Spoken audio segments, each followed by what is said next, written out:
Hi, my name is Quinton Alfonso, and I'm a data scientist with a background in nursing and healthcare. So to explain why I picked my topic, let me take you back to my first day in the ICU. It looked something like this. There were so many monitors and alarms going off, it was a bit overwhelming. But the one thing I did take away though was understanding on a very visceral level how much information is being recorded every second in an ICU. My other motivation was I got close to my patient and he unfortunately passed away.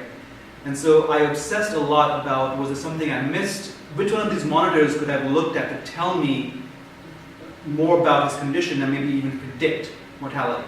So now as a data scientist, I wanted to combine both my worlds and see if I could build a model that could help predict mortality. In my research, I found there are many different scoring systems being used today in hospitals to predict mortality. I picked 3 of them. The one I mainly focused on was the OASIS model, and that took 140 different variables and used an evolutionary algorithm to whittle it down to 10. These can include stuff like heart rate, temperature, whether the patient is on a ventilator that's breathing for them or not. It would then bin these raw data and assign each one scores. It would then combine all those subscores into one total score, which it would use to predict mortality. As for my data, I applied to the MIT, which has this huge database that you have to apply to for privacy concerns. And once I got this big data, my main task was to whittle down these 500 columns into the 10 variables I needed. To do that, I used a data science stack with a AWS instance. I used Postgres with a script to get down the variables I needed. And I mainly used Gradient Boosted Classifiers in SkLearn to build my models.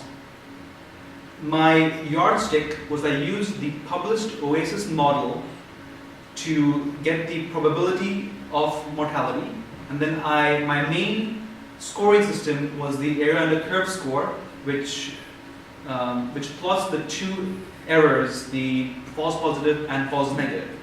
The official OASIS got a score of 0.82, and I'll be comparing all the further ones with this. My main 2 classifiers were using the OASIS 10 subscores as predictors, which got a 0.484, and when I used the unbinned raw data, it seemed to improve my scores. There were several different permutations and combinations using all the 3 different models that I did, which will be in my GitHub account. But let me just focus on the best one, which was combining all 30 variables into one model, which got a 0.87.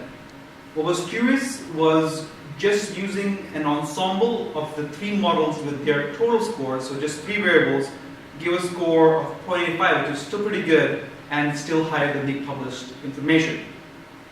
So now I'm sure some of you are thinking my next step must be to go to Oslo to get my Nobel Prize in medicine. But before that, there are a lot of different steps I have to take. One is to calibrate my model to different patient populations. For example, a burn ICU versus a cancer ICU will have different patient demographics, and my model has to be calibrated to each. I'll have to deal with unbalanced classes, and because I only had 2 weeks, I couldn't really weight any variables, and so that's something definitely to look forward to. One thing I was really excited to do was my dataset had a huge amount of doctor's notes, and I was really excited to do NLP, but time limitations weren't available, but I'm definitely going to focus on the future with that. And finally, my hope is to build a website where you could go and type in your heart rate, your breathing rate, and hopefully it will tell you what's your probability of passing away on. I'm really excited about the future, and if you would like to talk to me about that, please, here's my contact information, and thank you for listening.